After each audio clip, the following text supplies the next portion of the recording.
سورہ تکاثر مکی سورت، سورہ کوثر کے بعد 16 نمبر۔ ربط پہلے دو جماعتوں کا بیان۔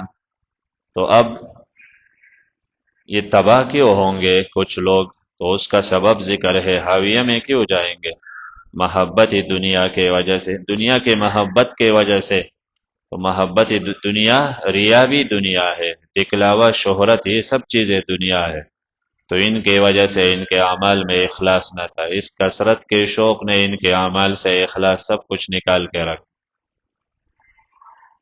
تو زیادہ ہے تو پھر خوش ہے، زیادہ نہیں تو پھر پریشان ہوتا ہے، عمل ہی نہیں کرتا۔ یہ ذکر پہلے تھا نا کہ پروانوں کے طرح ہو جاؤ گے، پہاڑ سب کچھ ختم ہو جائیں گے۔ تو انسان کہتا ہے یہ کیسے ہو سکتا ہے؟ تو جواب عن قریب لترونها عین الیقین، یہ سب کچھ دیکھ لو گے، یہ مت کہو کہ کیسے ہو سکتا ہے۔ پہلے تھا وزن ہوگا اعمال کا، اب اس سے ترقی ہے، وزن بھی ہے اور سوالات بھی ہوں گے۔ لتسألن یومئذ، اعمال کا وزن ہے، پھر پوچھ بھی ہے کہ یہ عمل کیوں کیا آپ نے ایسا۔ تو یہ اس سے زیادہ ترقی، ہر صورت پہلے صورت سے ترقی پر۔ الہاکم التکاثر حتی زرتم المقابر، صورت کا دعویٰ زجر ہے محبت دنیا اور زجر ہے تکاثر پر، تکاثر اموال۔ لیکن کون سا تکاثر؟ جو الہا کا سبب بن جائے، غفلت کا، ہر وہ کثرت جو غفلت کا سبب بن جائے اور قیامت سے بے خوفی کا سبب بن جائے، اس پر ڈانٹ ہے۔ الہاکم، غافل کر کے رکھا ہے تم کو، تکاثر، کثرت کے ہوس نے، حتی زرتم المقابر، تاان کہ تم قبروں کو جا ملتے ہو۔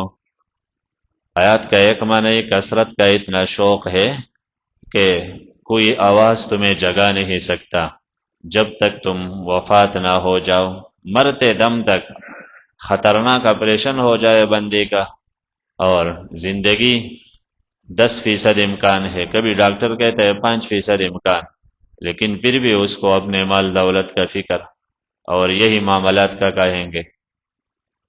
تو بالکل قبر پہنچ کے پھر یہ مرض ختم ہوگا، تو یہ انتہائی تباہ کن مرض۔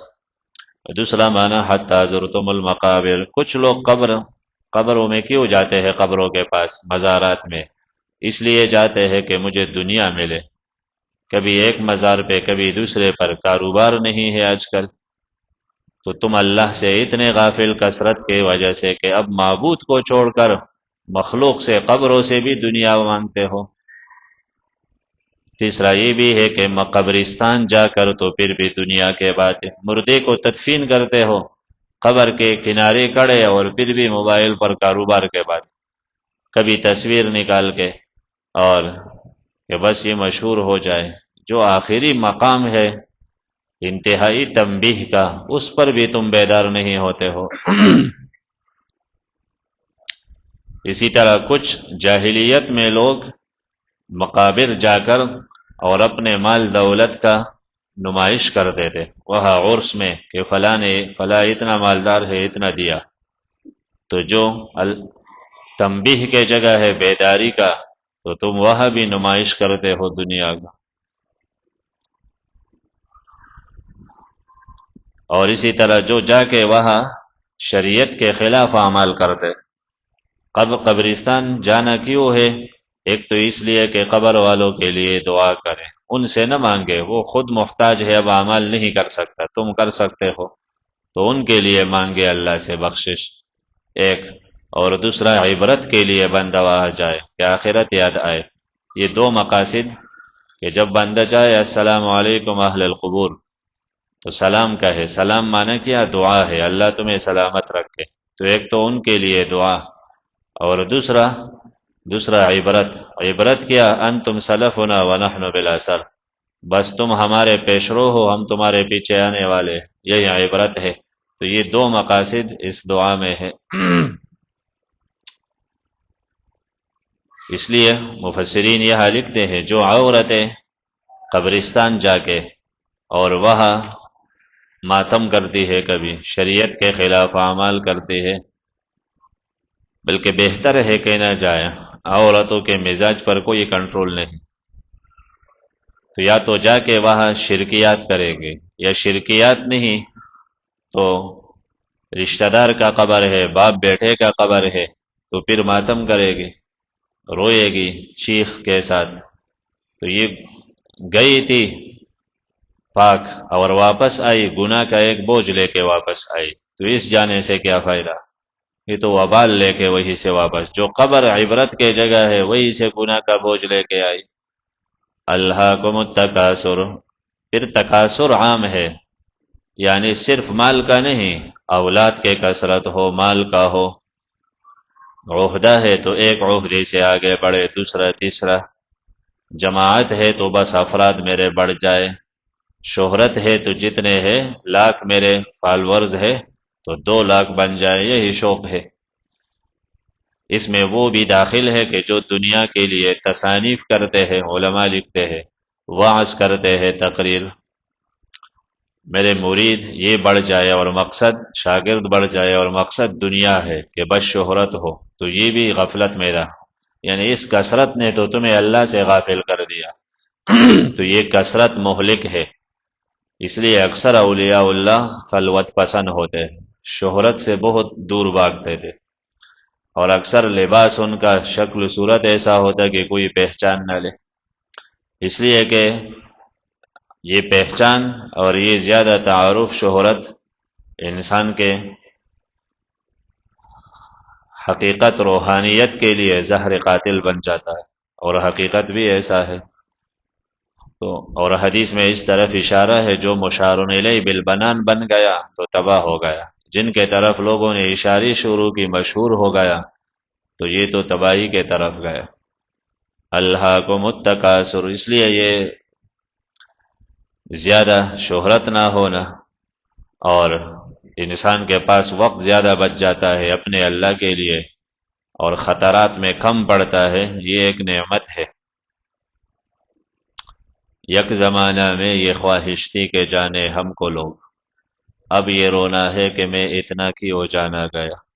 الہاکم التکاثر، غافل کر کے رکھا ہے تم کو کثرت نے، حتی زرتم المقابر، تاآن کہ تم جا ملے قبروں کے پاس۔